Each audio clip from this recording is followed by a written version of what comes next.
नमस्कार, कशा आहात सगळे? मस्त मजेत ना? तर आपण आज जी काही टेस्ट सिरीज सुरू केलेली आहे त्या टेस्ट सिरीजमधली ही टेस्ट सिरीज क्रमांक 5 आहे. यामध्ये आपण 200 ते 250, 201 ते 250 असे 50 प्रश्न पाहणार आहोत. तर चला, बालमानसशास्त्र व अध्यापनशास्त्र या विषयावरचे काही क्वेश्चन आपण पाहूयात. बालविकासाचा अभ्यास करणारे शास्त्र कोणते? ए. समाजशास्त्र, बी. मानसशास्त्र, सी. अर्थशास्त्र, डी. राज्यशास्त्र. बरोबर उत्तर पर्याय बी. मानसशास्त्र. विकास हा कसा बदल असतो? ए. तात्पुरता, बी. क्रमबद्ध, सी. अचानक, डी. अनियमित. बरोबर उत्तर पर्याय बी. क्रमबद्ध. विकास हा क्रमबद्ध झालेला बदल असतो. वाढ प्रामुख्याने कशाशी संबंधित आहे? ए. गुणात्मक, बी. परिमाणात्मक बदल, सी. भावनिक बदल, डी. सामाजिक बदल. उत्तर आहे पर्याय बी. परिमाणात्मक बदल.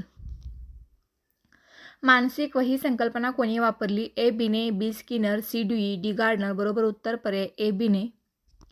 बुद्धिमत्तेचा त्रिघटक सिद्धांत कोणी मांडला? A. Sternberg, B. Spearman, C. Gardner, D. Thurstone. बरोबर उत्तर पर्याय ए. स्टर्नबर्ग. अध्ययन म्हणजे काय? वर्तनातील तुलनेने स्थायी बदल, उंची वाढ, सी. वजन वाढ, डी. वय वाढ. बरोबर उत्तर आहे पर्याय ए. वर्तनातील तुलनेने स्थायी बदल. शिकण्याचा परिणाम कोणत्या स्वरूपात दिसतो? ए. वर्तनातील बदल, बी. कपड्यातील बदल, सी. उंचीतील बदल, डी. वजनातील बदल. बरोबर उत्तर पर्याय ए. वर्तनातील बदल. बालकाच्या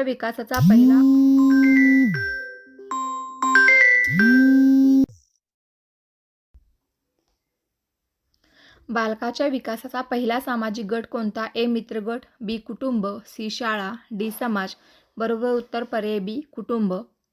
अध्यापनातील सर्वोत्तम प्रेरणा कोणती? ए. आंतरिक प्रेरणा, बी. बाह्य प्रेरणा, सी. शिक्षा, डी. स्पर्धा. बरोबर उत्तर आहे पर्याय ए. आंतरिक प्रेरणा. पियाजे यांच्या मते बालक ज्ञान कसे निर्माण करतो? ए. सक्रिय सहभागातून, बी. पाठांतरातून, सी. अनुकरणातून, डी. शिक्षेतून. बरोबर उत्तर आहे पर्याय ए. सक्रिय सहभागातून. पुढचा प्रश्न आहे, विकासाचे कोणते तत्व सांगते की विकास डोक्याकडून पायाकडे होतो? याचं उत्तर आहे सेफिलोकॉडल. पर्याय ए. प्रॉक्सिमोडेस्टल तत्वानुसार विकास कसा होतो? त्याचं उत्तर आहे केंद्राकडून बाहेर.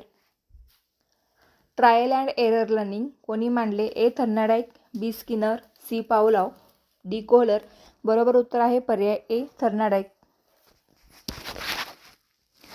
थर्नाडाईकचा लॉ ऑफ इफेक्ट कशाशी संबंधित आहे? ए. परिणाम, बी. प्रेरणा, सी. बुद्धिमत्ता, डी. स्मृती. बरोबर उत्तर आहे पर्याय ए. परिणाम. गेस्टॉल्ट मानसशास्त्राशी कोण संबंधित आहे? A. Kohler, B. Skinner, C. Pavlov, D. Thorndike. बरोबर उत्तर पर्याय ए. कोहलर. इनसाइट लर्निंग म्हणजे काय? तर अंतर्दृष्टीद्वारे शिकणे. शिकण्यातील तत्परता कोणत्या घटकावर अवलंबून असते? ए. परिपक्वता, बी. वय, सी. वजन, डी. उंची. बरोबर उत्तर आहे पर्याय ए. परिपक्वता. स्मरणशक्तीतील माहिती साठवण्याच्या प्रक्रियेला काय म्हणतात? ए. धारण, बी. पुनःस्मरण, सी. ओळख, डी. प्रेरणा. बरोबर उत्तर आहे पर्याय ए. धारणा. बालकाच्या शिकण्याचा पाया कोणता? ए. अनुभव, बी. परीक्षा, सी. शिक्षा, डी. गुण. बरोबर उत्तर पर्याय ए. अनुभव. समावेशक शिक्षणात शिक्षकाने काय करावे? ए. सर्व विद्यार्थ्यांचा सहभाग वाढवावा, बी. भेदभाव करावा, सी. वर्गीकरण करावे, डी. दुर्लक्ष करावे. बरोबर उत्तर पर्याय ए. सर्व विद्यार्थ्यांचा सहभाग वाढवावा. समावेशक शिक्षणात सर्व विद्यार्थ्यांचा सहभाग वाढवावा. कोहलबर्ग यांच्या मते नैतिक विकासाचा सर्वोच्च स्तर कोणता आहे? उत्तर संकेतात्मक हा कोहलबर्ग यांच्या मते नैतिक विकासाचा सर्वोत्तम स्तर आहे. भावनिक विकासासाठी आवश्यक घटक कोणता? प्रेम, सुरक्षितता, स्वीकार. वरील सर्व प्रेम, सुरक्षितता आणि स्वीकार हे भावनिक विकासासाठी आवश्यक घटक आहेत.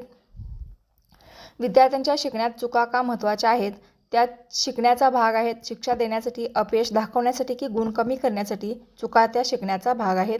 शिक्षकाने विद्यार्थ्यांच्या प्रश्नांना कसे प्रतिसाद द्यावे? सकारात्मक. NCF 2005 कोणत्या प्रकारच्या शिक्षणाला प्रोत्साहन देते? रचनावादी, पाठांतराधारित, शिक्षक केंद्रित, परीक्षा केंद्रित. रचनावादी. NCF 2005 रचनावादी प्रकारच्या शिक्षणाला प्रोत्साहन देते. स्कॅफोल्डिंग संकल्पना कोणाशी संबंधित आहे? स्कॅफोल्डिंग ही संकल्पना वायगॉट्स्कीशी संबंधित आहे.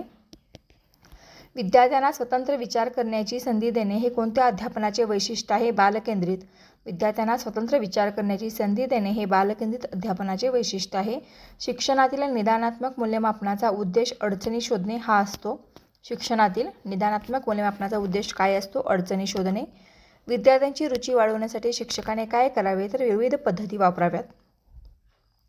बुद्धिमत्तेचे मोजमाप कशाने केले जाते? IQने.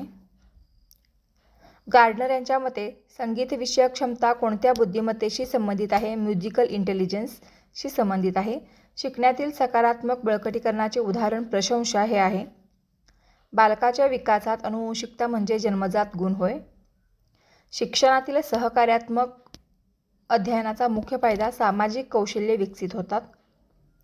रचनावादानुसार ज्ञान कोण निर्माण करतो? तर विद्यार्थी.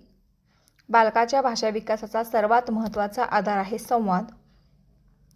शिक्षकाची सर्वोत्तम भूमिका मार्गदर्शक. बालकाच्या सर्वांगीण विकासात कोणाचा सहभाग आवश्यक आहे? शाळा, कुटुंब आणि समाज सर्वांचा. विद्यार्थ्यांची सर्जनशीलता वाढवण्यासाठी काय करावे? मुक्त वातावरण द्यावे. लर्निंग बाय डुईंग या तत्त्वाचे समर्थक कोण आहेत? John dewy. शिक्षणाचा केंद्रबिंदू कोण? विद्यार्थी. अध्यापन अध्ययन प्रक्रियेत अभिप्रायाचे महत्त्व. प्रगती समजते. बालकाच्या विकासातील वैयक्तिक भिन्नता म्हणजे प्रत्येक बालक वेगळे असते. भावनिक बुद्धिमत्ता EQ संकल्पना लोकप्रिय कोणी केली? डॅनियल गोलेमन. विद्यार्थ्यांमध्ये आत्मविश्वास वाढविण्यासाठी सकारात्मक अभिप्राय आवश्यक आहे. शिकण्याचा सर्वात महत्त्वाचा नियम आहे सराव. पावलाव यांचा सिद्धांत कोणता? अभिजात अभिसंधान. स्किनर यांचा सिद्धांत कोणता? क्रियाप्रस्तुत अभिसंधान. बांडुरा यांचा सिद्धांत कोणता? सामाजिक अध्ययन. बांडुरा यांच्या सिद्धांतातील मुख्य संकल्पना काय आहेत? तर अनुकरण. Thank you for watching. व्हिडिओ आवडला तर लाईक करा, शेअर करा, सबस्क्राईब करा. धन्यवाद.